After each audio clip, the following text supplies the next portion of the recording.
So Trump మామ అయితే పిచ్చెక్కించేస్తున్నాడు.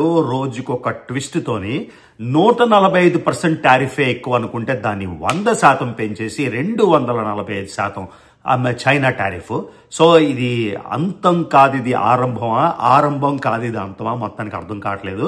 So 245% tariff increase చేశాక చైనా అయితే నెగోసియేషన్స్ కి రెడీ అని చెప్పింది. కానీ మాకు మీరు రెస్పెక్ట్ఫుల్గా ట్రీట్ చేయాలి అని. ఓకే, అది కాకుండా ఇవాళ స్టాక్ మార్కెట్లో టెక్ స్టాక్స్ ఇంకో 4% పతనం అయిపోయాయి. ఆల్రెడీ బాటమ్ లెవెల్స్కి వెళ్ళిపోయింది అని అనుకున్నది కొంచెం బూస్ట్ వచ్చింది, మళ్ళీ 4% డౌన్. సో నాకేమనిపిస్తుంది అంటే ఆప్షన్ ట్రేడ్లోని కాల్స్ కాకుండా పుట్స్ కొని అమ్ముతున్న వాళ్ళు విజృంభించేస్తున్నారన్నమాట డబ్బులు. ఓకే, సో స్ట్రాటజీ మార్చి కాల్స్ ఆప్షన్స్ ట్రేడ్ బదులు పుట్ ఆప్షన్ ట్రేడ్ చేసుకున్న వాళ్ళకి బాగా డబ్బులు వస్తున్నాయి. చెప్పాను కదా, ఆప్షన్ ట్రేడర్స్కి కరెక్ట్గా తెలిస్తే మార్కెట్లో ఎలా ఆడాలో అటైనా ఇటైనా కూడా డబ్బులు చేసుకోవచ్చు. ఓకే, అదైపోయింది. తర్వాత చాలా దేశాలు స్టిమ్యులస్ ప్యాకేజ్లు అయితే మొదలెట్టాయి. ఎందుకంటే ఈ ఎకనామిక్ డౌన్ టౌన్ వలన, ఈ అన్ప్రెడిక్టబిలిటీ వలన చాలా మంది స్టిమ్యులస్ ప్యాకేజీలు అయితే స్టార్ట్ చేశారు. సో ట్రంప్ ఈ యుద్ధం అమెరికా చైనా నుంచి కాకుండా మొత్తం ప్రపంచవ్యాప్తంగా ఎలా చేస్తాడంటే, మీరు చూస్ చేసుకోండి, అమెరికా కావాలా చైనా కావాలా. యూరప్కి షూట్ క్వశ్చన్ మాట, స్ట్రైట్ క్వశ్చన్ అడిగాడు, మీకు యూరప్ కావాలా అమెరికా కావాలని. యూరప్ ఎవరిని చూస్ చేసుకుంటుంది. మీకు నిన్న వీడియోలోని క్లియర్గా ఎక్స్ప్లెయిన్ చేసినట్టు చైనా ఎంత సాలిడ్గా మేము రిలయబుల్ పార్ట్నర్ అని చెప్పినా చైనా మీద ఎవరికి నమ్మకం లేదు. ఓకే, అమెరికా ఇంత చేస్తున్నా కూడా ఇంకా అమెరికా మీద నమ్మకం ఉంది. ఎందుకంటే ఇది టైం టెస్టెడ్ స్ట్రాటజీ కాబట్టి, ఏదో ఒక ప్రెసిడెంట్ వచ్చి మొత్తం అంతా రివర్స్ చేస్తున్నాడు కాబట్టి అమెరికా మీద యాంటీ అమెరికనిజం పెరుగుతున్నట్టు ఎక్కడ కనిపించట్లేదు. ఆ ఉన్న లిటిల్ పర్సెంటేజ్ ఎప్పుడు ఉంటుంది. సో ఓవరాల్గా అయితే యాంటీ అమెరికనిజం ఎక్కడ పెరుగుతున్నట్టు నాకు కనిపించట్లేదు. మీకు కానీ వేరేలా అనిపిస్తే కింద కామెంట్ చేయండి. ఓకే, ఇవన్నీ కాకుండా ఒక పెద్ద సర్ప్రైజ్ ఫ్యాక్టర్ ఏంటంటే, మొత్తం అన్ని అతలాకుతలం అయిపోతుంటే డాలర్ స్ట్రెంగ్త్ తగ్గింది కాబట్టి అన్నిటికన్నా వరల్డ్ మొత్తంలో బాగా పర్ఫామ్ చేస్తున్న కరెన్సీ ఏంటో మీరు గెస్ చేయగలరా? అది Russian rouble. Russian rouble gold ఇప్పుడు ఇవాళ చూస్తే ఒక ఔన్స్ గోల్డ్ అంటే 31.1 గ్రామ్ సంథింగ్ లైక్ దాట్. అదేమో 3000. గోల్డ్ విపరీతంగా పెరుగుతుంది. ఎప్పుడైనా సరే ప్రపంచంలో అనిశ్చిత ఉన్నప్పుడు, ఎకానమీ సరిగ్గా లేనప్పుడు, స్టాక్ మార్కెట్లు సరిగ్గా పర్ఫామ్ చేయనప్పుడు ఏం పెరుగుతుందంటే గోల్డ్ బాగా పెరుగుతుంది. ఆ గోల్డ్ ఇంచుమించుగా $3,400 ప్లస్ ఉంది. దాన్ని మించి రష్యన్ రూబుల్ విపరీతంగా పెరిగిపోతుంది. ఇవన్నీ కాకుండా చాలా వండర్ ఏంటంటే, యుక్రెయిన్ దేశం పోర్నోగ్రఫీని లీగల్ చేద్దామని అనుకుంటాను. సో ఇలాగా ఎక్కడ చూసిన మొత్తం పిచ్చి అయితే పిచ్చెక్కిపోతుంది. సో ఇప్పుడు వీడియోలోకి వెళ్ళిపోదాం. ఓకేనా?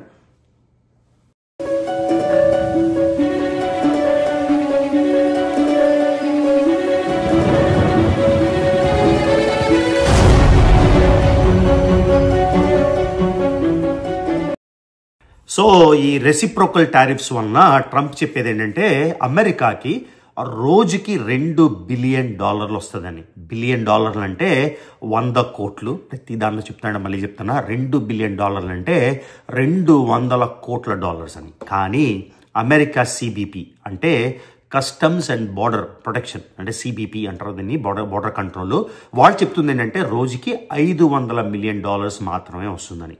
అంటే ట్రంప్ చెప్పిన నంబర్కి 1/4 అని. సో ఇప్పటిదాకా ఫిబ్రవరి 2025లో మొదలెట్టిన ట్రంప్ టారిఫ్స్ నుండి ప్రస్తుతానికి $21 బిలియన్ అయితే అమెరికా కలెక్ట్ చేసుకుంది అని సిబిపి, మళ్ళీ కస్టమ్స్ అండ్ బార్డర్ ప్రొటెక్షన్, వాళ్ళు చెప్తున్నది $21 బిలియన్ అని. $21 బిలియన్ అంటే 2100 కోట్ల ప్రస్తుతానికైతే వచ్చింది అని. సో చైనా ఏం చేస్తుంది? ట్రంప్ 245%కి టారిఫ్లు పెంచేస్తే అస్సలు సెన్స్లెస్ అని చెప్తూ చైనా వైపు నుంచి అమెరికా మీద టారిఫ్లు 125% ఉంది. సో ఏం చేస్తుందంటే చైనా నాన్ టారిఫ్ సర్వీసెస్ ఇండస్ట్రీని ఎఫెక్ట్ చేసినట్టు చాలా మెజర్స్ అయితే తీసుకుంటుంది.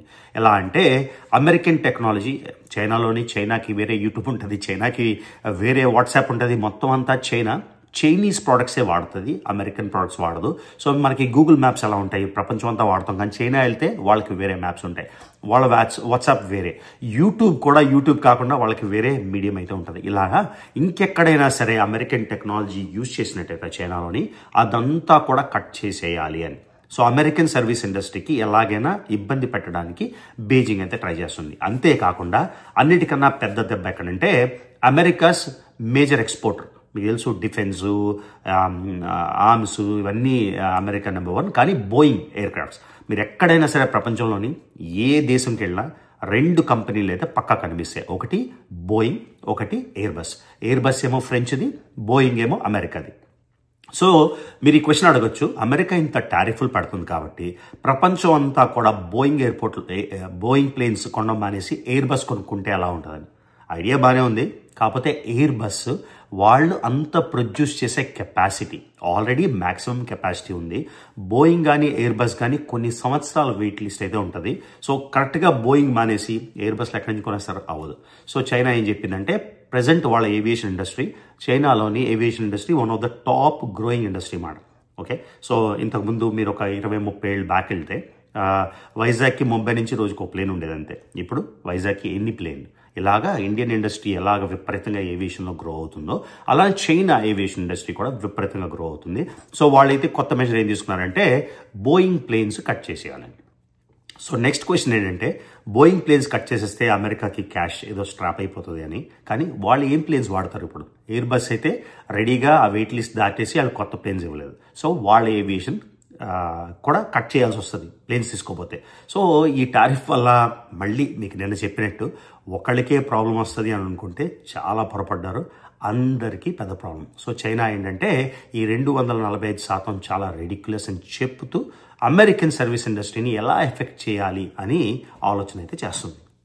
మళ్ళీ నిన్న వీడియోలో చెప్పినట్టు రేర్ మినరల్స్ ఉంటాయి కదా, సో చైనా చాలా స్ట్రిక్ట్గా యూఎస్కి ఎక్స్పోర్ట్ చేయడానికి అయితే కొత్త లైసెన్సింగ్ సిస్టమ్ పెట్టుకొని అమెరికాకి ఎలాగైనా సరే ఈ రేర్ అర్త్ మినరల్స్ వెళ్లకుండా ఉండాలని. ఎందుకంటే ఈ రేర్ అర్త్ మినరల్స్ చాలా ఎసెన్షియల్ సోలార్ సెల్స్కి, సెమీ కండక్టర్స్కి, లేకపోతే చాలా క్రిటికల్ పార్ట్స్ ఈ రేర్ అర్త్ మినరల్స్ వస్తాయి. కాబట్టి మొత్తానికి ఒక 6 ఇంపార్టెంట్ మినరల్స్ అయితే అసలు అమెరికాకి ఎక్స్పోర్ట్ చేయకుండా చాలా కట్టుదిట్టం చేస్తుంది. నిన్న వీడియోలో మళ్ళీ చెప్పినట్టు చైనాకి 44 million tons of rare earth metals ఉన్నాయి. ఓకే, 44 మిలియన్ టన్స్ అంటే చిన్న నెంబర్ కాదు. సెకండ్ లార్జెస్ట్ వియట్నాం, చిన్న దేశమైన వియట్నాం ఇప్పుడు ఎంత క్రిటికల్ చూడండి. చైనా అంత పెద్ద దేశమైన 44 మిలియన్ మెట్రిక్ టన్స్ ఉన్నాయి, అందులో సగం వియట్నాంలో ఉన్నాయి 22 మిలియన్ మెట్రిక్ టన్స్. నిన్న గ్రాఫ్ పెట్టాను, మళ్ళీ ఇక్కడ దొరికితే పెడతాను, లేకపోతే లేదు. కానీ ఇండియాలో కూడా తక్కువేం లేవు. ఎలాగైనా సరే ఇక్కడైతే కట్టుదిట్టం చేస్తుంది. ఎందుకంటే ఈ రేర్ అర్త్ మినరల్స్ వెళ్ళకపోతే అమెరికా చేసే సెమీ కండక్టర్లో కానీ సోలార్ సెల్స్లో కానీ వీటన్నిటికీ ఇబ్బంది. సో చైనా వైపు నుంచి ఎన్ని ఇబ్బందులు పెట్టాలో అంత ఇబ్బంది అయితే చైనా పడుతుంది అన్నమాట. ట్రంప్ క్లియర్గా చెప్పారు అందరికీ, మీరు రిటాలియేట్ చేయకండి, మేము మంచి రెస్పాన్స్ ఇస్తామని. సో ట్రంప్ చెప్పిన దాన్ని బట్టి 75 దేశాలు అయితే ట్రంప్ గవర్నమెంట్ని లేకపోతే ట్రంప్ ప్రెసిడెన్సీని రీచ్ అవుట్ అయ్యారంట. ఏమనంటే మాకు ఎలాగైనా టాక్స్ కావాలి అని. కానీ చైనా మాత్రం రీచ్ అవ్వలేదు కాబట్టి ఆయనకి కొంచెం ఈగో బాగా హర్ట్ అయింది. అంతేకాకుండా చైనా కూడా 125 పెంచడంతో ఆయన ఇంకా ఇదైపోయాడు. సో ఇవాళ స్పెషల్ ఫ్యాన్ఫేర్, యూజువల్గా ఆయన ఫ్యాన్ఫేర్ ఎలా ఉంటుందంటే ఓ ప్రెస్ సెక్రటరీ ఉంటాడు, అది ఉంటుంది, హైప్ ఉంటుంది. అదేం లేకుండా సింపుల్గా 245%కి టారిఫ్ పెంచేసినట్టు మాత్రం ఒక చిన్న ప్రెస్ రిలీజ్ అయితే పెట్టారు. ఓకే, సో దీంతో చైనా మళ్ళీ వెనక్కి వస్తుందా అంటే మీకు చెప్పాం కదా నిన్న, నాకు ఆ వీడియో దొరకలేదు. చైనాలో ఫ్యాక్టరీస్ కూడా చాలా ఘోరమైన పరిస్థితి ఎదుర్కోబోతున్నాయి. ఎందుకంటే ఈ 145% వల్ల ఇప్పుడు 245%తో లిటరల్గా అసలు ఏమీ ట్రేడ్ అసలు జరగదేమో అని అనిపిస్తుంది. కాబట్టి made his position on China quite clear, although I do have an additional statement that he just shared with me in the Oval Office. The ball is in China's court. China needs to make a deal with us. We don't have to make a deal with them. So China అయితే already క్లియర్గా చెప్పేసింది 125% కన్నా టారిఫ్లు ఎక్కువ ఉంటే అది పెద్ద joke, నెగోసియేషన్స్కి ready. ఒక special ఆన్వాయ్ని envoy ఆయన అయితే వాళ్ళు అపాయింట్ చేశారు. చెప్పి అమెరికాతోని మ్యూచువల్ రెస్పెక్ట్, ఇద్దరు కంట్రీలు కొంచెం ఈక్వానిమిటీ అంటే సమ ఉజ్జీలుగా కన్సిడర్ చేసి టాక్స్ పెడితే ట్రేడ్ టాక్స్ అని. ఈ ట్రేడ్ టాక్స్ కోసం ప్రపంచం అంతా ఉవ్విళ్ళూరుతుంది. నేనైతే ఇలాగా ఉవ్విళ్ళూరట్లేదు. ఇందులో ఏ మాత్రం పాజిటివ్ ఎఫెక్ట్ ఉన్నా, ఇందాక మీకు ఇంట్రడక్షన్లో చెప్పినట్టు పుట్ మార్కెట్ కాస్త కాల్ మార్కెట్ అయిపోతుంది, రివర్స్ అయిపోతుంది. సో ఇప్పుడే నేను స్టాక్ మార్కెట్ ఫ్యూచర్స్ చూస్తున్నా. ఇవాళ మీకు చెప్పినట్టు ఇంచుమించుగా 4% అయితే పడిపోయింది. రేపు మార్నింగ్కి స్టాక్ ఫ్యూచర్స్ విపరీతంగా ఉన్నాయి. సో ఎవరైతే షార్ట్ టర్మ్ ట్రేడర్స్ ఉన్నారో విపరీతంగా డబ్బులు సంపాదించుకుంటున్నారో, ఈ షార్ట్ టర్మ్ ట్రేడర్స్కి ఏంటంటే గుడ్ మార్కెట్ బ్యాడ్ మార్కెట్ లేదు, లాంగ్ టర్మ్ వాళ్ళకి ఇవన్నీ. సో ఐడియా తెలిస్తే, స్ట్రాటజీ కరెక్ట్గా ఉంటే ఎలా అయినా డబ్బులు చేసుకోవచ్చు. సో ఈ రిఫ్రాఫ్ ఎలా ఉందంటే ఒకరోజు విపరీతంగా పెరుగుతుంది, ఒకరోజు విపరీతంగా తగ్గుతుంది. సో ఈ short term markets, short term ట్రేడర్స్కి చాలామందికి మంచి టైంలా ఉంది. So back to China tariff war. వాళ్ళు ఎప్పుడైతే జోక్ అని చెప్పేశారో, చైనా అయితే ఇంకా టారిఫ్ పెంచట్లేదు. మీకు ఆల్రెడీ సిబిపి గురించి చెప్పాను. 2 బిలియన్ వస్తుంది అనుకుంది, 500 మిలియన్ వస్తుంది. మొత్తానికి $21 బిలియన్ అయితే అమెరికా ప్రభుత్వం కలెక్ట్ చేసుకుంది ఇప్పుడు. సో మొత్తానికి ఇది పెద్ద ఈగో వార్లా తయారైంది. ట్రంప్ మొదట ఫోన్ చేస్తాడా లేకపోతే చైనా క్సీ ముందు చేస్తాడా అని మొత్తానికి పెద్ద ఈగో వార్లా అయింది. ఇటువైపు కూడా మనం లోకువైపోతాం మనం ఫోన్ చేస్తే అన్నట్టు బిహేవ్ చేస్తున్నారు. సో ఇది కాకుండా ట్రంప్ కేవలం అమెరికా చైనా ఇష్యూయే కాకుండా యూరోప్కి ఒక కైండ్ ఆఫ్ అల్టిమేటం అయితే ఇచ్చేశారు. మీరు చైనాని పిక్ చేసుకుంటారా, అమెరికాని పిక్ చేసుకుంటారా? ఇక్కడ ట్రంప్ పుష్ చేస్తుంది స్టార్లింక్.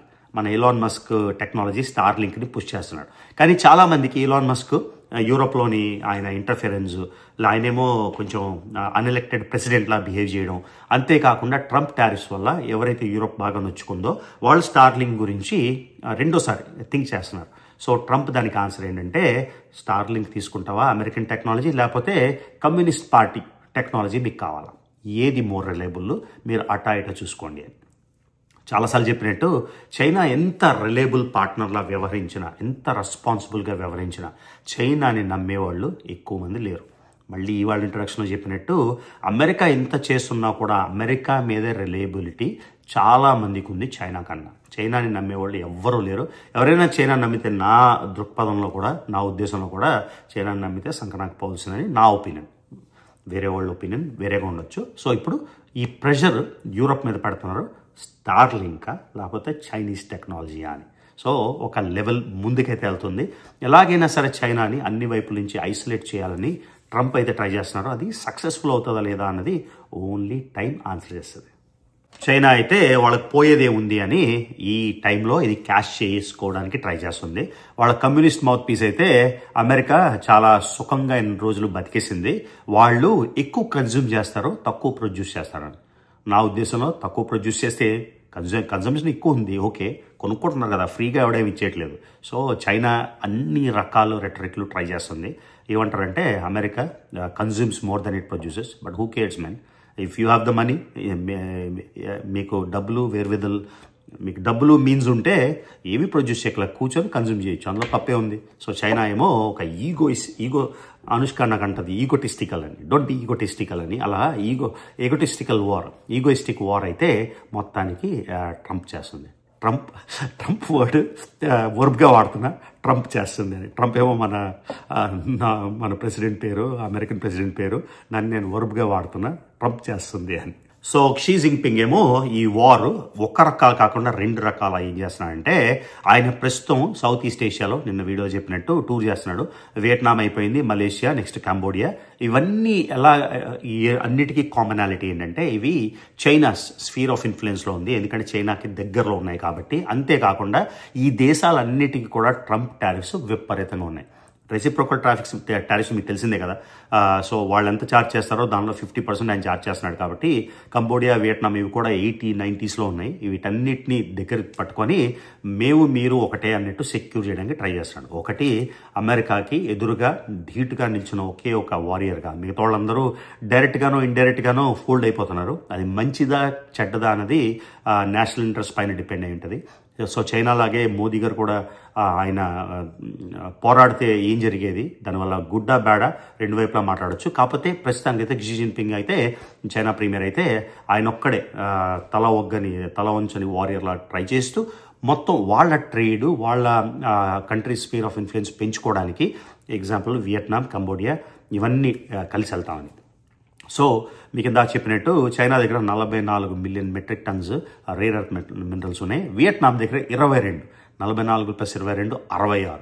ఆల్మోస్ట్ మొత్తం ప్రపంచంలో ఉన్న దానిలో భారీ పర్సంటేజ్ వీళ్ళిద్దరి దగ్గర ఉంది. మళ్ళీ రేర్ ఎర్త్ మినరల్స్ ఎందుకు కావాలంటే సెమీ కండక్టర్స్కి, యూఎస్లో మిజైల్ పార్ట్స్కి, వీటన్నిటికీ, సోలార్ సెల్స్కి, వీటన్నిటికీ కావాలి. చాలా ముఖ్యమైనది కాబట్టి. సో ఈ ప్రాబ్లమ్స్ వల్ల చాలా దేశాలు అయితే స్టిమ్యులస్ ప్యాకేజీలు విపరీతంగా పెంచేస్తున్నాయి. పోర్చుగల్, స్పెయిన్, జర్మనీ, చైనా ఇవన్నీ చూస్తే ఏ కంట్రీ అయినా కూడా, సౌత్ కొరియా నేను ఇందాకే చూశాను, $88 బిలియన్ వాళ్ళు పంప్ చేస్తున్నారు ఏఐ టెక్నాలజీ అది పంప్ చేయడానికి. తర్వాత స్పెయిన్ ఆఖరికి వాళ్ళ డిఫెన్స్ స్పెండింగ్ కూడా యూరోప్లో ఎప్పుడు లేని డిఫెన్స్ స్పెండింగ్ కూడా పెంచుతున్నారు. సో రెసెషన్ ఫియర్స్ అయితే అమెరికాలోని ఇప్పుడు 60% రెసెషన్ అవ్వడానికి ఛాన్స్ ఉంది అని మొత్తం ఎకానమిస్టులు అయితే చెప్తున్నారు. 60% ఉందని. కాకపోతే మళ్ళీ చెప్తున్నాను కదా, అన్నిటికన్నా పెద్ద వెపన్ ట్రంప్ దగ్గర ఉన్నది అన్ప్రెడిక్టబిలిటీ. రేపు ఏం జరుగుతుందో ఆయనకే తెలియదు. మొత్తం అంతా టారిఫ్లు ఉష్కాకి అన్నట్టు మొత్తం జీరో చేసేయడానికి కూడా ఆస్కారం ఉంది. కాబట్టి ఆ అన్ప్రెడిక్టబుల్ ఫ్యాక్టర్ ఆయన ఎంతవరకు పుష్ చేస్తాడో అన్నది ఎదురు చూడాలి. సో ఈ అన్ప్రెడిక్టబిలిటీ అన్న ఒకే ఒక వెపన్ ఆయన దగ్గర ఉన్న పెద్ద అసెట్ ప్రస్తుతానికి. ఎందుకంటే ఆల్రెడీ టారిఫ్స్ పెట్టేశాడు కాబట్టి ఇలా కంటిన్యూ అవుతుందా, పాలసీ మారుతుందా, రేపు వెళ్ళిపోయి ఇద్దరు చైనా ప్రెసిడెంట్, అమెరికా ప్రెసిడెంట్ కలిసి ఒక మీట్ అయినా కూడా ఆశ్చర్యపోకలేదు. అలాంటి అన్ప్రెడిక్టబిలిటీ ఉంది కాబట్టి ఇది ఎక్కడ వరకు ఎంతవరకు పుష్ చేస్తారో చూడాలి. ఈ ఎకనామిక్ స్టిమ్యులస్ ప్యాకేజెస్ మొత్తం అందరూ కూడా రెడీ అవుతున్నారు. సో ఇది ఒక అన్ఫోర్సీన్ క్రైసిస్లా అనిపిస్తుంది. 2008 తర్వాత మళ్ళీ 2025 అంటే 17 ఏళ్ళ తర్వాత ఇదంతా జరుగుతుంది. ఇప్పుడు మీకు స్టార్టింగ్లో చెప్పినట్టు రష్యన్ రూబుల్ చాలా స్ట్రాంగ్ అయిపోతున్నా కూడా ఆయిల్ ఫోర్కాస్ట్ బాగా తగ్గిపోయింది కాబట్టి ఇంచుమించుగా రష్యన్ ఆయిల్ ఓన్లీ బ్యారెల్కి $50 ట్రేడ్ అవుతుంది. కాబట్టి రష్యాకి వచ్చే డబ్బులు అయితే తగ్గడం వల్ల వాళ్ళకి స్పెండ్ చేయడానికి, అంటే ఆల్రెడీ యుక్రెయిన్లోని వార్లోని వాళ్ళు చాలా స్పెండ్ చేయాల్సి వస్తుంది. అది కాకుండా ఆయిల్ ఫోర్కాస్ట్ తగ్గడం వల్ల. కానీ ఏంటో అర్థం కాదు, ఆయిల్ ఫోర్కాస్ట్ ప్రపంచం అంతా తగ్గినా, బ్యారెల్ రేట్ తగ్గినా ఇండియాలో మాత్రం అస్సలు పెట్రోల్ తగ్గదు. ఎందుకు తగ్గదో మీరు ఎవరైనా కామెంట్ చేయండి ఇక్కడ. సో ఈ ఆయిల్ అయితే రష్యన్ ఎకానమీ మొత్తంలోని 1/3, 3వ వంతు ఆయిల్ నుంచే వస్తుంది. ఈ ఆయిల్ తగ్గిపోవడం వల్ల, ఈ రెవెన్యూ తగ్గిపోవడం వల్ల, బ్యారెల్ ప్రైస్ తగ్గిపోవడం వల్ల, ఓవరాల్గా రష్యన్ చెస్లో డబ్బులు తగ్గిపోవడం వల్ల రష్యా కూడా ఒక మళ్ళీ క్రైసిస్. ఎక్కడ చూసినా క్రైసిస్లే. సో యుక్రెయిన్ ఏమనుకుంటుందంటే మాత్రం రష్యాకి డబ్బులు తగ్గితే వార్లోని డబ్బులు స్పెండ్ చేయడానికి తక్కువ ఉంటుంది కాబట్టి వాళ్ళ సంతోషం ఆడది. సో మొత్తానికి ఇది ప్రపంచం అంతా కూడా అల్లా కల్లోనూ ఏం జరుగుతుందో తెలియట్లేదు. రెసెషన్ వస్తుందా, లేకపోతే చాలా ఇండికేటర్స్లోని మీకు చెప్పినట్టు 60% ఉంది. రెసెషన్ వస్తే ఏం చేయాలి, ఎలా చేయాలి, మీరేం చేయాలి, ఇవన్నీ ఆలోచించుకోవాలి. ప్లస్ ప్రతి ఒక్కరికి వాళ్ళకున్న బడ్జెట్లో ఏం చేయగలగాలి, ఎలాగా ప్రికాషన్స్ తీసుకోవాలి, అవన్నీ చాలా ఆలోచించాల్సిన పరిస్థితి. కాకపోతే ట్రంప్ మాత్రం పిచ్చి ఎక్కించేస్తున్నాడు. ఓకేనా? సో ఈ వీడియోకి ఇంతే గైస్. జస్ట్ జనరల్ నిన్న వీడియోకి ఇది సెకండ్ పార్ట్ లాగా. ఆల్రెడీ ఆ వీడియోలోని మొత్తం అంతా కవర్ చేశాను కాబట్టి ఇందులో స్పెషల్గా కవర్ చేయాల్సిన విషయాలు ఉన్నంత మాత్రం మీకు షేర్ చేస్తున్నా. యాజ్ ఆల్వేస్ ఇంకా నా వీడియోస్ కానీ మీరు ఫాలో అవుతున్నట్టయితే, మోర్ దెన్ 1 వీడియో చూసినట్టయితే మర్చిపోకుండా రవి తెలుగు ట్రావెల్ ఛానల్కి సబ్స్క్రైబ్ చేసుకోండి, వీడియోస్ లైక్ చేయండి, షేర్ చేయండి. అండ్ సంథింగ్ ఇంట్రెస్టింగ్ కాన్సెప్ట్ ఈ మధ్యన కూర్చొని బాగా జియో పాలిటిక్స్ వీడియోలన్నీ ఇస్తున్నా. కొంచెం ట్రావెల్ వీడియోస్ కూడా మీకు షేర్ చేయడం మాట్లాడతాను. ఓకేనా? So see you in the next video.